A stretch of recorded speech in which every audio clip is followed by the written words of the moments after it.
Hello, my name is Elaine Kiconco. I'm a computer science student in first year, and this is my assignment for computer organization and architecture.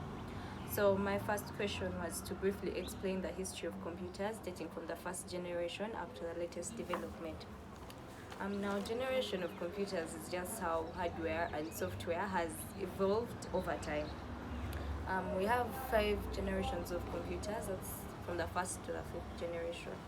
And the history of computers can be traced back to the early 19th century.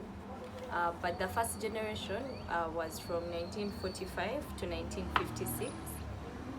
The computers in the first generation used thousands of vacuum tubes. And these computers in the first generation consumed lots of powers, and which made them to generate a lot of heat. The computers in the first generation were large in size, which made them very expensive because one computer could occupy a full room, compared to now where we can have thousands of computers in one room. Another thing about the computers in the first generation is that the computers in this generation used the machine language for programming, and they used punch cards and paper tapes to store their data. The computers in the first generation were primarily used for scientific and military purposes, for solving complex calculations and running calculations for the war effort. The example of computers in this generation include ENIAC, EDVAC, and UNIVAC 1. From the first generation, we had the second generation of computers. These computers arose in the late 1950s and lasted until the mid-1960s. These computers were much smaller than the computers in the first generation, though according to the images I've seen on the internet, they were still big. I think they could be considered to the size of servers we have now. So the computers in the second generation were much smaller, and then they used transistors instead of vacuum tubes. The transistors were a big improvement over vacuum tubes because they allowed the computers to become faster and much more reliable, which made the computers much cheaper, and they were more energy efficient. Though these computers in the second generation were smaller and generated low power, they still were able to generate lots of heat, so they were still not user-friendly. The computers in the second generation also used punched cards for input and output. Another characteristic of the computers in the second generation is that they moved from binary machine language to assembly language. And they were the first computers to use the magnetic core technology. So they store their data, their information or instruction in magnetic drums. They used assembly languages to program. The examples of computers we have in the second generation include the IBM 1790 and the CDC 3600. From the second generation, we moved to the third generation, which started in the mid-1960s. So that's from around 1964 to 1971. These computers moved from transistors, and they used integrated circuits. An integrated circuit would be a single chip having thousands of transistors on it. The computers in the third generation were much smaller and faster than the earlier computers, which made them cheaper also. In this era, we also saw the development of operating systems and high-level programming languages such as COBOL and Fortran, which made the computers much more user-friendly. These computers in the third generation could be accessed using keyboards and monitors, and this also made the computers much more available to a large number of people. The example we have in the third generation, we have the PDP-11 and the IBM 360 series. So moving from there, we had the fourth generation of computers, which began in the late 1970s. So that's from 1971 and lasted till the 20th century. And we are the 21st century, so till the 20th century. These computers used microprocessors which integrated thousands of transistors on a single chip. And since they were using integrated circuits. The computers in the fourth generation were much smaller. Were much smaller and portable than the previous computers in the other generations, and they used VLSI, that's very large scale integration. These computers were much more accurate and much more reliable than the previous computers. So this also led to the creation of personal computers, since because they have a larger memory, it led to the explosion of graphical user interfaces and application software, which led to the emergence of smartphones, tablets, and due to advancements in software, there were use of storage technologies like floppy disks and hard drives, which made these computers more accessible for general users. So that's like me and you. From there, we moved to the fifth generation, which started in the late 20th century, and to where we are now and where we are going, so the future of computers.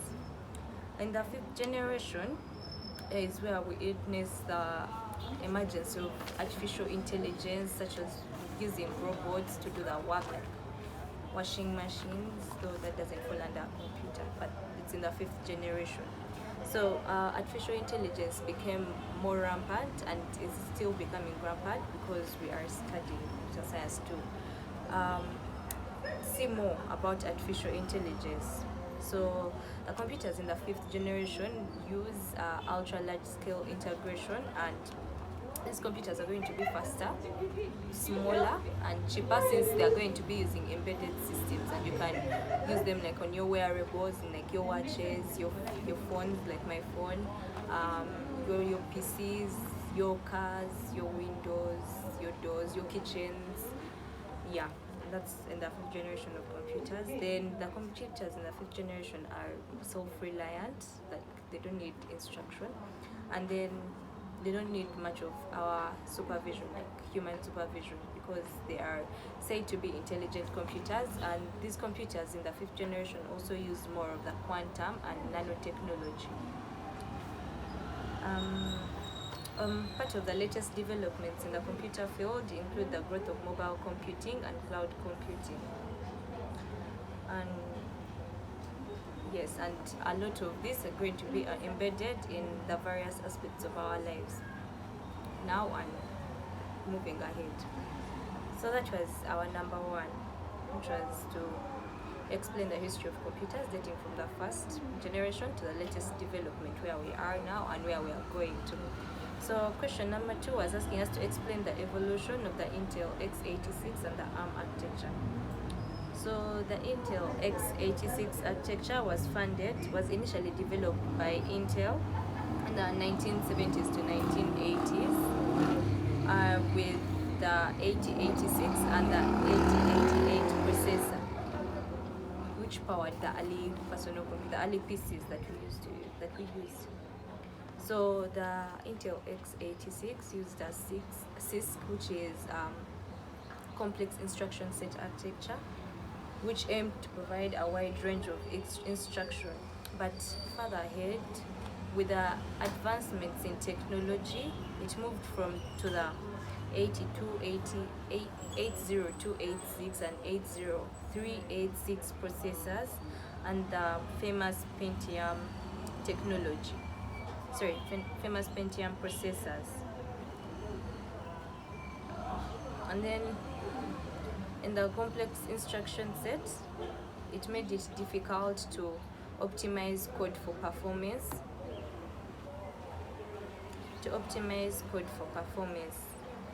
And so these computers could not make them really user-friendly, like for a normal person who doesn't know much about computers.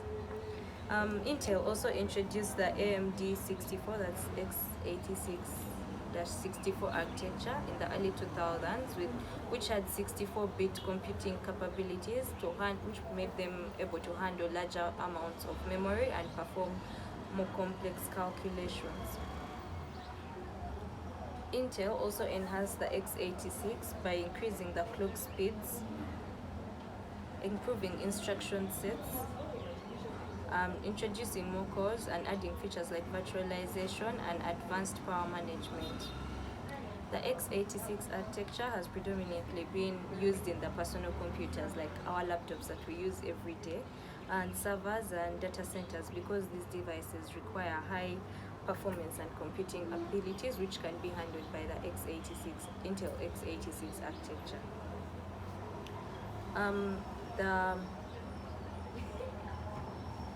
The what are they called? That one of the key advantages of the x86 architecture is that it is compatible with the older processors compared to the ARM architecture, as we are going to see as I explain it. Because of its compatibility, it allowed software to be developed for older processors, and software developed for older processors to be able to run on the newer processors without modification. Another benefit is that the evolution of the x86 microprocessors resulted in significant improvements in performance, because each new generation of processors was made faster and was made more reliable and more efficient than the previous generation. For example, we had the first one was the 8086, and then we had the 8286, 8386, 8486, but now the 8486 was faster than the 8086, which was the first processor. Another benefit is that the x86 architecture is versatile, and it could be used in a wide range of applications, all the way from personal computers to servers and embedded systems, which made it one of the most widely used processors in the world. Yes. One of the disadvantages of the x86 architecture is that it consumes a lot of power, which leads to a significant increase in power consumption. Where for cases of mobile, that's why it may not be used in mobile devices, because it drains the battery life quickly. That's why it is mainly used in laptops. But because they use a lot of power, it causes like the laptops to overheat, which is also a problem. Another disadvantage of the x86 architecture is that it is expensive. The x86 architecture is very expensive, which makes it a significant barrier to entry for smaller hardware and software vendors. Then moving on to the ARM architecture. ARM architecture, first of all, ARM is an abbreviation for Advanced Risk Machine, and it was invented in England in the 1980s. Its former name was the Acorn Risk Machine. So the ARM architecture was developed by the ARM Holdings in the 1980s, but it took a different approach from the x86, because the ARM architecture used a RISC, which is reduced instruction set architecture, which was focusing more on efficiency and power optimization rather than raw processing power. Initially, the ARM processors were used in low power applications such as embedded systems, smartphones, and tablets, and their power efficient design made them suitable for mobile devices. So there's a website I read on that said many of Apple's products, like the MacBooks, the iPhones, all our phones use the ARM architecture, because first of all, it is less costly, it is easier to use, it requires less power than the Intel x86. So they were used in low power applications such as embedded systems, smartphones, and tablets, because they were power efficient. So it made them much suitable for these devices. Then the ARM processors also gained significant popularity in the late 2000s with the rise of the smartphones. Now smartphone companies such as Motorola, such as Samsung, Apple, Qualcomm, where they started using ARM-based processors in their mobile devices, because it was due to their energy efficiency, compact size, and good performance to power ratio. So as the demand for low power and efficient processors expanded, the ARM architecture evolved, and it also developed new versions such as the ARM version 7 and ARM version 8. which were introduced and were able to offer 64-bit capabilities, which improved the single instruction, multiple data operations, and virtualization support. ARM processors have also found their way into other areas such as the Internet of Things devices, our wearables, our automotive systems, and even high-performance computing with the ARM-based supercomputers. ARM's success in the mobile industry and growing foothold in other domains has led to increased competition in x86 in some areas like servers where energy efficiency becomes crucial. As a website I read from that said Apple is trying to use the ARM architecture, is finding a way of using the architecture in their laptops. So this is going to make them probably expensive in the beginning, but it's going to make them much cheaper and much more energy saving, because that way they'll be able to generate less heat and use less power. Yeah. So in summary, the x86 architecture has focused on delivering high performance computing for desktops, laptops, and servers, while the ARM architecture has prioritized power efficiency, compact design, and mobile applications. However, we are now witnessing a convergence as ARM processors are refining their performance capabilities, and the x86 processors are also adapting ways to lower the power consumption, hence finding ways to generate